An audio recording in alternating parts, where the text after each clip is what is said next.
There's no feeling more intense than starting over.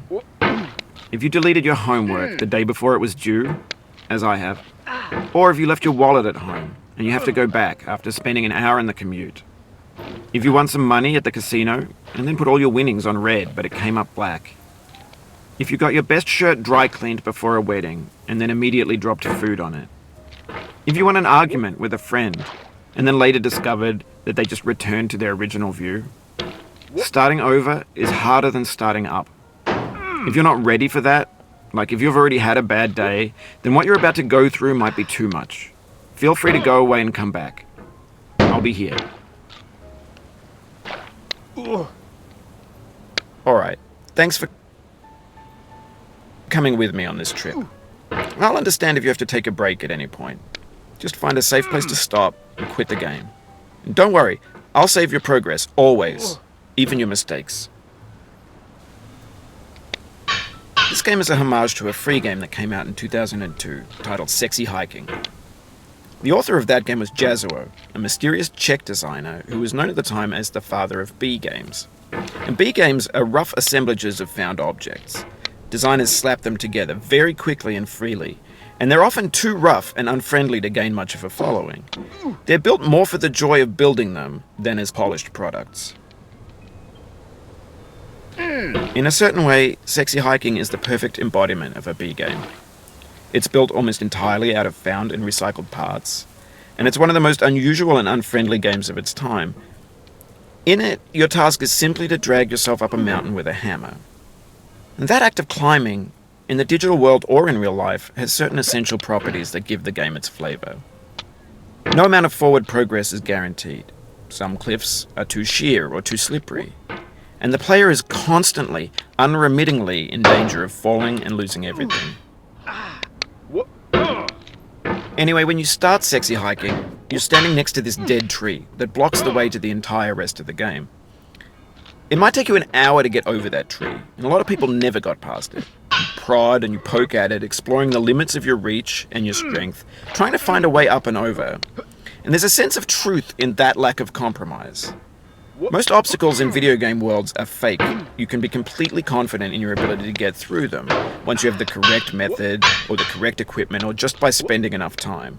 In that sense, every pixelated obstacle in Sexy Hiking is real.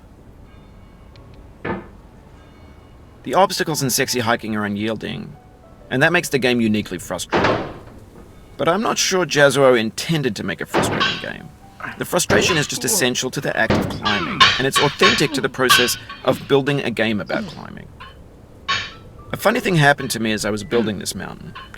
I'd have an idea for a new obstacle, and I'd build it, test it, and it would usually turn out to be unreasonably hard. But I couldn't bring myself to make it easier. It already felt like my inability to get past the new obstacle was my fault as a player rather than as a builder. Imaginary mountains build themselves from our efforts to climb them, and it's our repeated attempts to reach the summit that turns those mountains into something real. When you're building a video game world, you're building with ideas, and that can be like working with quickset cement. You mold your ideas into a certain shape that can be played with, and in the process of playing with them, they begin to harden and set until they're immutable, like rock. And at that point, you can't change the world. Not without breaking it into pieces and starting fresh with new ideas. For years now, people have been predicting that games would soon be made out of prefabricated objects, bought in a store and assembled into a world. And for the most part, that hasn't happened, because the objects in the stores are trash. I don't mean they look bad or that they're badly made, although a lot of them are. I mean they're trash in the way that food becomes trash as soon as you put it in the sink. Things are made to be consumed and used in a certain context, and once the moment is gone, they transform into garbage. In the context of technology, those moments pass by in seconds. Over time, we've poured more and more refuse into this vast digital landfill that we call the internet. It now vastly outnumbers and outweighs the things that are fresh and untainted and unused.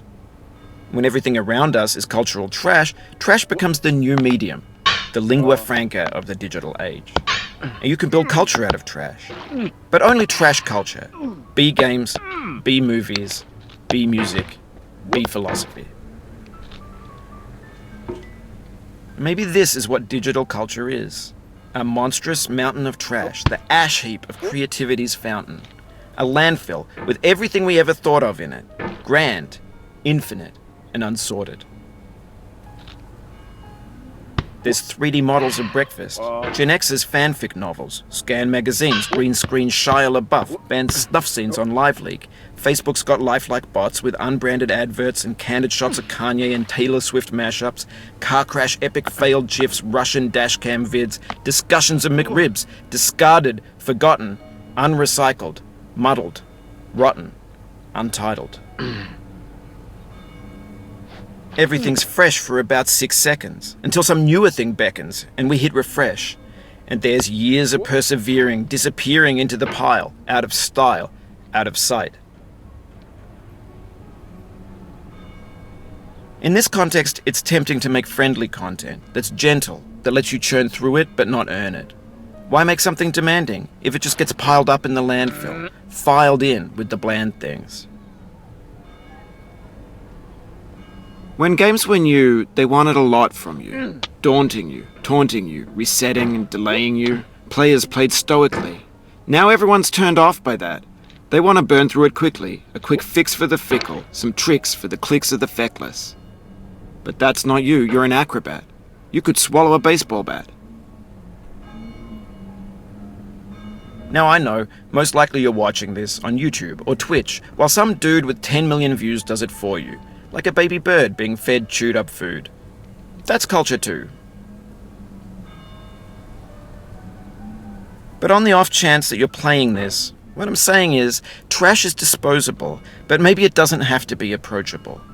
What's the feeling like? Are you stressed? I guess you don't hate it if you got this far. Feeling frustrated? It's underrated. An orange is sweet, juicy fruit locked inside a bitter peel. That's not how I feel about a challenge. I only want the bitterness. It's coffee. It's grapefruit. It's licorice.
Oh, you just lost a lot of progress.